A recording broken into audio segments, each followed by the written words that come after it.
Tito, You what's got up, me? man? Good, man. How are you? Yes, sir. Hey, thanks so much for hopping on with us today, man. How the hell are you? Doing good. Doing really good. Well, Tito, it's been a crazy year, my man, for all of us, but for you, maybe even crazier as you take over as Mayor Pro Tem back in December of 2020. What's this last year been like for you as you've kind of made this transition, man? Have you been surviving okay? Everything going good? It's like a nightmare. Can we please wake up from this nightmare right now? And it just seems like it gets Really? worse and worse and worse every single day. I don't know. It's just really hard because to kind of hold my tongue and to kind of not speak up and speak out and just have my feelings of what's going on in this country right now is just crazy because, growing up as a kid, you always just want to love your country, love the flag, respect our freedom, respect the troops that sacrifice their lives away from their family and their lives in general. And, just appreciate America. Now it just seems like people don't really care anymore because all these people never even visit other countries to see how other countries really have it. But at the end of the day, I got to teach my children how to love this country, and I'm going to continue to do so. But I know there's over 75 million people who have the same feelings that I do, that they just want to wake up in this bad nightmare. Yeah, absolutely. And Tito, just talking a little bit about that.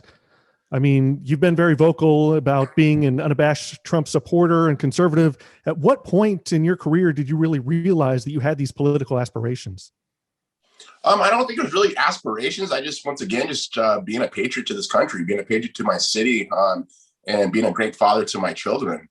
I really just, it came down to my children of the future of what they're going to be, what they're going to have, what they're going to really hold to their hearts. And, I think over the last 7 years, it really got me start thinking about what's going to happen in the future for my children. The last 4 years or 5 years now, when Trump first ran, I know Trump personally. I know his kids, Donald and Eric and, Ivanka. I did the Celebrity Apprentice. They came to my fights a couple times. So I got to see what type of man he was. I got to see what type of patriot he was. I got to see what type of father he was, what type of businessman he was. And he just was a great man. And they say, a mirror of yourself is through your children. Look at his children and how great of people they are, what type of great parents they are. And once again, I just had to go all in. And once again, going all in, I'm going all in, not just for Donald Trump, we're going all in for our country, because this is the last of the great dying breed, man. And we're dying quicker and quicker every single day. I just turn on the news and I can't even watch the news anymore. I mean, social media is what kind of keep me informed of a lot of stuff, because of we're being quieted by big tech, and it's scary because a lot of our freedoms are being revoked. And I just kind of shake my head in shame. And I never thought we'd be to this point, but back in 1984, when Ronald Reagan says they're at the front doors knocking and they'll be in soon, and well, the people who voted for Biden, you got what you voted for. And it's a shame, man. It's just hard for me because I've worked so hard to get this American dream alive for my family, and I've been able to do it. And, I never came for money. I came from the streets. I came from nothing. My father was never there for me, but I've worked hard and be a true American, a true patriot to this country. I mean, I've traveled around the world. I visit everywhere around the world besides, Russia. I think it's the only place I've never been to. But I see how bad other countries are, and I've never wanted that to happen to this country.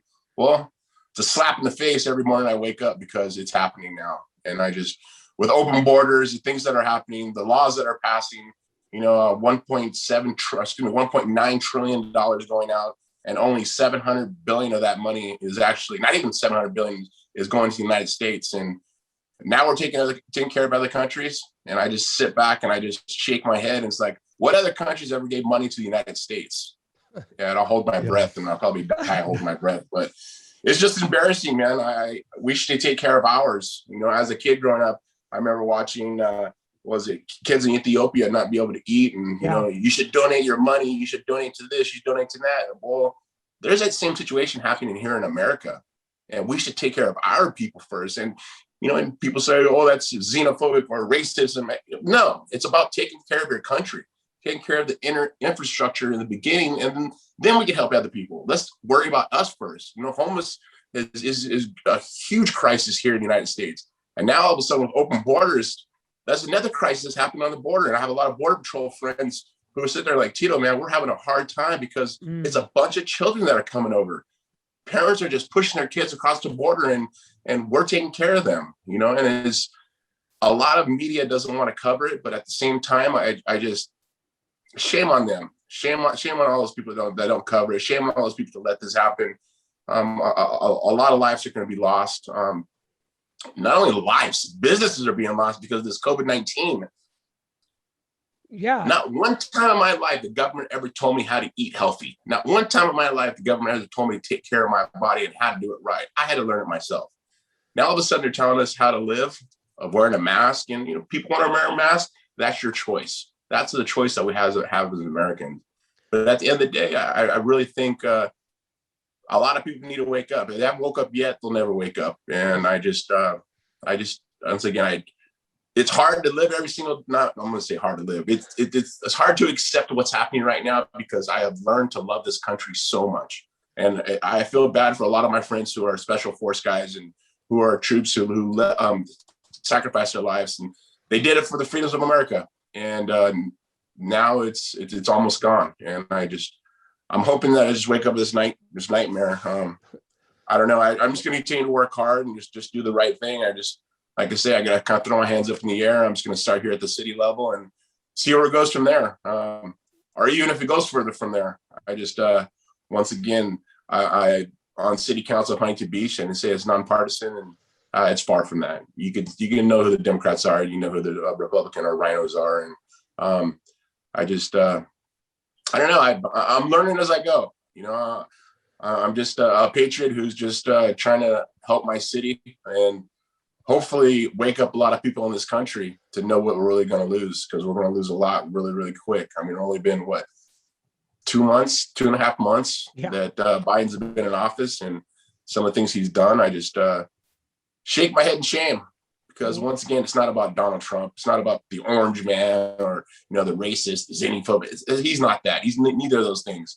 The Democrats have really pushed the envelope a little too hard, and we're seeing what the true colors truly are now. And I know a lot of people who voted for Biden were saying, man, I think we messed up. Yeah. And we're sitting here in sports, Tito, and we're covering sports, and we've been told the same thing, that, hey, you got to do this, you got to get in, you got to be woke, you got to get in there and be in that. It's like, man, we're here to cover sports. We're here, we're the Great American Sports Network, man. We're founded on the same things that you are, man. And maybe because of people like you, even in California, maybe a difference could start to be made. But what's it like being in the middle of, what we're in the Midwest, man. So we don't see it like you do, but you're out there and you're kind of on the front lines amongst the Hollywood elite. How hard is that for you to deal with? Well, what makes it easy for me is I stay home.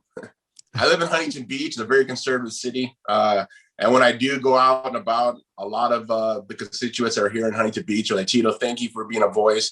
Keep speaking. And I'm telling you, I get at least 20 a day when I do go out. But I mean, I'm a homebody. I like to be home. I mean, I've been competing for over 23 years. And when I go out, I got to be Tito Ortiz, the fighter. And I'm not going to say it's easy. I mean, it's difficult sometimes because I like to have my peace. But I mean, I've lived this more than half of my life.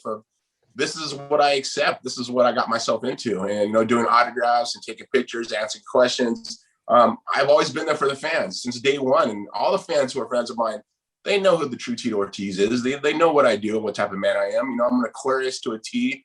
I give back. I always put myself second, put everybody else first. And that's always been a downfall for me, or it's a positive downfall. But, I'm just a people person, but I like to have my lonesomeness where I'm home with my kids and, my girl. And it's important to have the home, nuclear family where I have here at my home, but when I'm out and about, I really don't leave Huntington. I stay here in Huntington. If I go up to LA, it's for trying to do a part for a movie or something. But nowadays, everything's on Zoom. So it's just, I don't know, man. I hope we get out of this. We need to get out of this soon. Something needs to happen.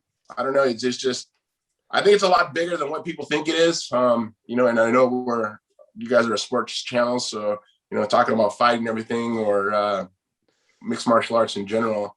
would be something we talk about. But of course, everybody wants to talk about politics right now, because I thought after the election that this would all be over. But after they stole the election, it's not going to be over. And I hope this country doesn't go down in burning flames. I hope the military steps up and does something right. And that's just from the bottom of my heart. And that's what I feel. And that's how I feel. And that's my right to say something before it's all taken away.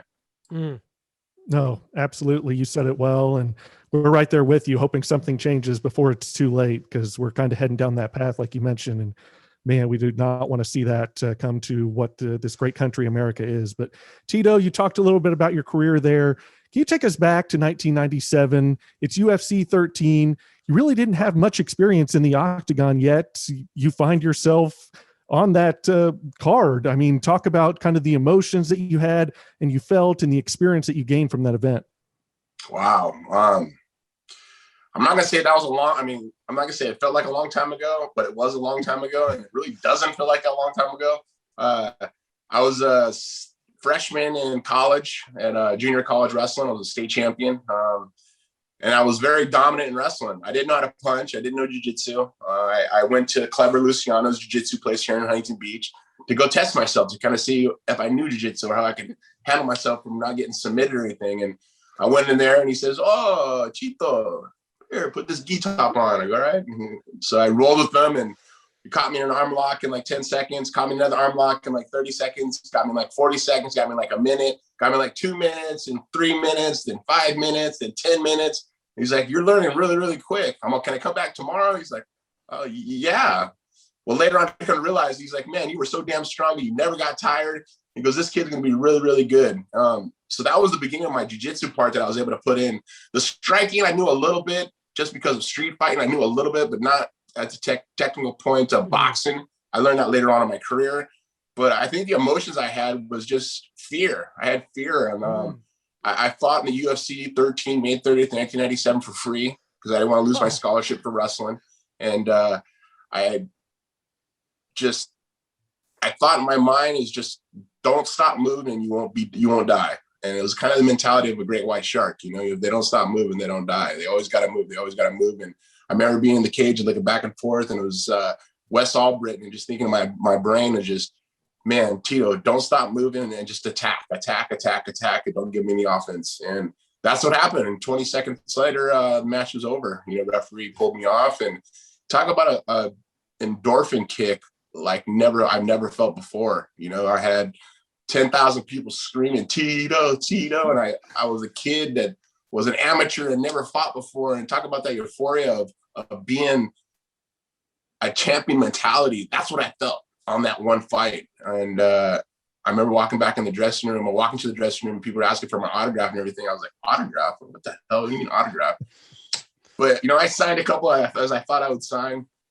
And I got myself in the finals against Guy Metzger because there was an incident away. I got injured from his eye. That's right. And it was just one of those things that I felt like I was going to win. I was dominating. I was kneeing him in the back of the head or on the side of the head, and they stopped it for bleeding, which at that time was the first time they ever stopped it for bleeding in UFC. I mean, this is back before most of the rules now that apply. Yeah. And they restood us on our feet instead of putting us in the position I had him in. And he punched me, and I was going to take him down. And I didn't know jiu-jitsu that much once again. And he caught me in the guillotine, and my arm was locked with a choke, and I couldn't really get out. So I tapped to fight another day. And something was born that day. I think a champion was born that day because it was a mentality in my mind to never get caught in that position again, but to work hard to become a champion. And a year and a half later, I beat Vanderlei Silva and became the world champion. Hall of Fame career. You go in the UFC Hall of Fame in 2012, but back in 2019, ESPN released the 30 for 30, Chuck and Tito. Kind of a defining situation in your career, the 3 fights with Chuck Liddell, man. How did you, for one, think that the documentary turned out? Because I thought it was fantastic, and it really kind of brought me up to speed on that third fight, which kind of took place. Golden Boy Productions put that on, and it was a site outside the UFC. So it happened just a couple years ago, and you got that win. And I know that you've gone on record as saying that was one of the most gratifying moments of your career. But what did you think of the documentary, and just kind of looking back at that rivalry with Chuck, man? That victory against him in LA, was that the most kind of vindicated you've ever felt as a fighter? I think being vindicated as a fighter at that point, I really don't think so, because that was the best of me, and that wasn't the best of Chuck Liddell. It's true. He picked a fight with me. He called me out. He said he was going to kick my ass. He said he was going to use me as a stepping stone to fight Johnny Bones Jones, and I just laughed about it. And I remember meeting him prior to the fight, probably about 4 months prior to the fight, and saying, "Man, you don't want to do this." And he's like, "Yeah, I'm going to knock you out anyways. You're going to pull out again." There was so much propaganda that UFC did against me and Chuck that it was just, they put two friends against each other. And I just shook my head about it, because, that 30 for 30, it was probably about 70% true. The rest was a lot of propaganda lies. And I just shook my head about it. And good thing they didn't put the one that they were going to put out before that. They edited a lot of stuff out of it. I told them I was going to sue them if they didn't do it. And they did, which I was very thankful of. But at the same time, fighting Chuck, I just knew in my mind that I couldn't lose to him. I didn't want to get knocked out. I wanted to make sure that I put in the right work. So I put a 20-week camp in for that fight. And I had no one on my back, no one pushing me around, or no one talking smack on me as I did when I was with UFC. I got to have a straight, clear mind. I got away from my ex-girlfriend, Jenna Jameson. It was just, my life was in a perfect element to compete at the level I need to compete at. No injuries. Everything was great. My mind was right. My body was right. I knew it was my time. And I remember the first punch he threw, and I slipped one of them. I was like, wow, that was easy. Poop, I slipped another one. I was like, wow, that was easy. I was like, slip, pick. And I was picking them off. And I knew that he was just a step behind me. And you got to understand, he's only 4 years older than me. Right. But hasn't taken care of his body well. But once again, those are the choices that we make as champion fighters. And I've always understood that I have something after fighting, so I got to take care of my body now. And I've done it through the years. But getting my hand raised, being one of my best wins, probably not. Probably, beating Vanderlei Silva for the world title was one of my biggest. My second biggest had to be beating Ryan Bader when I was a 8-1 underdog. And then, I guess Chuck Liddell's right there. I guess that'd be the next one.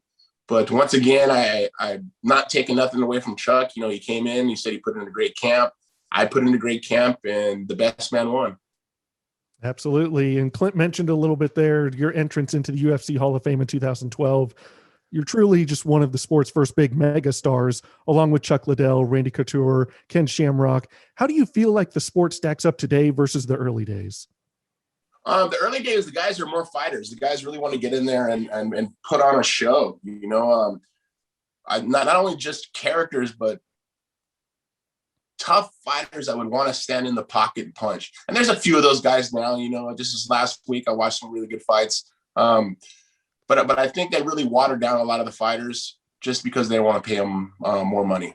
I mean, this is once again my opinion. But I think back in the day, fighters fought no matter what. I mean, as myself, I had many injuries during my career, and I still fought. There's other fighters that had injuries or sicknesses, and they still fought. They didn't care. They wanted to get in there and fight because they were fighting from paycheck to paycheck, as many other fighters were. But nowadays, it seems the guys are little prima donnas, I think. And then once again, I'm not talking smack on any specific person, but I just think the toughness is not what it used to be. And I guess you could say the same thing about boxing, the same mentality, but they kind of watered down the fighters so they can't have one superstar. Besides guys like Conor McGregor or Johnny Bones Jones. I mean, Johnny Bones Jones is one of the best light heavyweights in the world.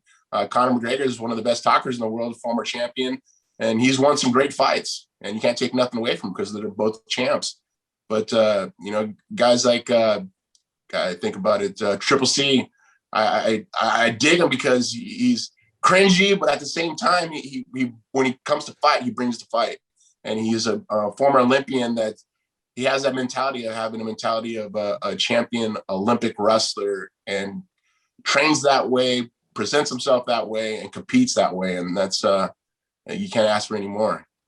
Man, I know, as with any fighter, you got the up and down relationship with Dana White, but he's a guy that spoke at the Republican National Convention. He's a guy that has a lot of great, ideas politically. Do you guys ever kind of link up and talk about that stuff, kind of exist on the same page in that regard? And also, I didn't know if you knew our good friend Glenn Jacobs Kane.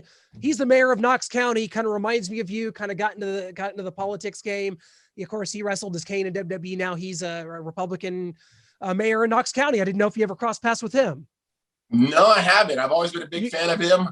You got to talk to him, man. He's awesome. Congrats to him. That's cool. He's awesome. Yeah, well, as far as Dana, we were really close friends. And then this whole UFC thing began, and he went from being my manager to becoming the president of UFC. And we really just butted heads, and we had different discrepancies of what our views were of the future of what we wanted for ourselves. And for him, it was the business of UFC, and it paid off. Hand over fist, man. I mean, $4.5 billion, all that hard work paid off from our blood, sweat, and tears. And I look at it, we got paid for our money, we got paid for our fights, and I'm very appreciative of it. And our political views, I think, are exactly the same. Once again, it's just being proud patriot Americans to this country. And when you have skin in the game, meaning children, that's what people really need to pay attention to is the future of your children. And I think he pays attention to the future of his children. And he's an amazing father, a great father. And I have nothing but respect for him. We had our differences during my fighting time or fighting years in UFC, but, I think it's time to say enough's enough. And I think we kind of got up each other's backs. He's left me alone, and I've left him alone. Besides this weekend, and I wasn't attacking him. I was just trying to say thank you for not wearing a mask. It just made me scratch my head that everybody in the UFC Apex Center, they all have to be tested for COVID. But the only people that don't wear a mask are the refs and the fighters and Dana. But everybody else has to wear a mask. But you already been tested. It's optics. This you know is that. Yeah. It's optics, right? Optics, stupidity. And I'm not saying shame on UFC for doing it, because they got to do it. They kind of make sure they follow in line to everybody else. But you're giving up your freedoms here, man. And it's just, it drives me nuts. Haven't worn a mask since this began. I mean, there was a point in March where I wore a mask 2 or 3 times. I went to the supermarket, or I went to this on an airplane. I had to, no choice.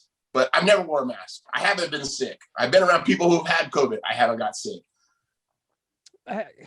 I'm not saying it's fake. I'm not saying it's not true. And there's been a lot of lost a loved one from it. My condolence to you and your family completely. But what happened to the flu? What happened to the influenza? It's all of a sudden has been cured by COVID. This is all propaganda, man. It's all propaganda. It's all political. It's just a way to control the American people, because we have too many conservatives in this country that want to speak their voice. And once again, this is my opinion. I get to continue to say my opinion, or else people say, that's what Tito said. And man, people just gotta stop being so emotional, man. Stop being so soft and step up and, I fight for your freedoms, fight for your rights before it's all lost. And it's going to be gone. It's going to be gone before you even know it. People can't let that happen, man. People say Tito's just a fighter, and why should I listen to him? Why should listen to me? Because I've been through hell and back, not just as a fighter, but as a person, as a boyfriend, as a father, as a businessman, as a fighter, and as a person that has worked hard to live this American dream. I don't want to lose this American dream. And like I say, I have learning experiences that I've learned through my life. And I wouldn't be where I am right now, in a beautiful home on the water with nice cars, happy kids, clothes on their back, food in the refrigerator, lights on, the gas on. When I was a kid growing up, I never had any of that stuff. At one point, we didn't have electricity, or another point we didn't have gas, or another point where I had the same clothes, 2 pairs of pants, 4 shirts for a full year. And I grew out of those pants and I turned them into shorts. I came from nothing, and I'm lucky to be where I am because I'm chasing this American dream. And as Obama said, the American dream is no longer alive here. And I call bullshit, because I'm proof the American dream is still alive. You are the definition of it. And I think that the three of us, Noah and I started this 8 years ago. We wanted to talk sports. We wanted to do this for a living. We're not married. We don't have kids. We just want to be able to live our lives. I mean, we sat by cardboard cutouts at the Super Bowl just a few weeks ago, man. So that's kind of the world that we all live in right now. And we're just trying to get past it. But would you say in your life personally right now that this is the most stable physically and mentally that you've ever been? You've got 3 sons. You've been in the same relationship for like 7 years, man, which is awesome. You got away, from Jenna Jameson, who does still hold a special place in my heart. What is this the most stable that you think you've been in your life, but both mentally and physically? I think about 7 years ago to this date, these last 7 years, I've been the most stable I've ever been in my life. That's awesome, man. And I'm very, very thankful for having a woman like Amber Nicole Miller in my life. She's a wonderful woman.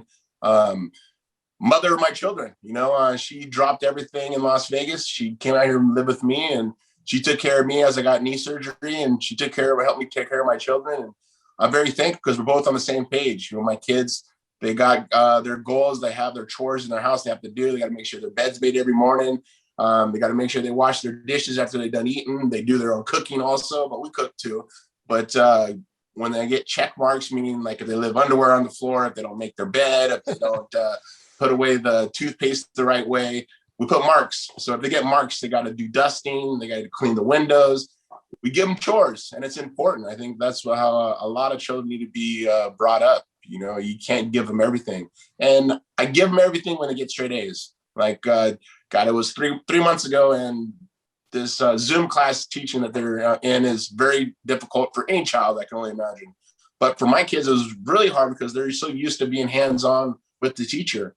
But they're in GATE classes here in Huntington Beach, and they were all A students last year. And kind of the beginning of this year, then all of a sudden they fell off during the Zoom stuff. And I kind of put their feet to the fire. And I said, you know what? You guys want to be able to play video games, you want to be able to go out and play, you got to get your grades up. Are they in person? That lasted probably about a month.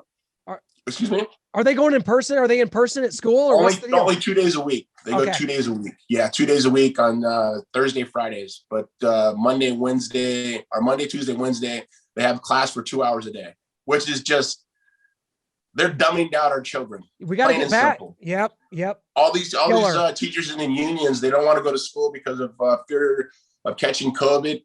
But I'm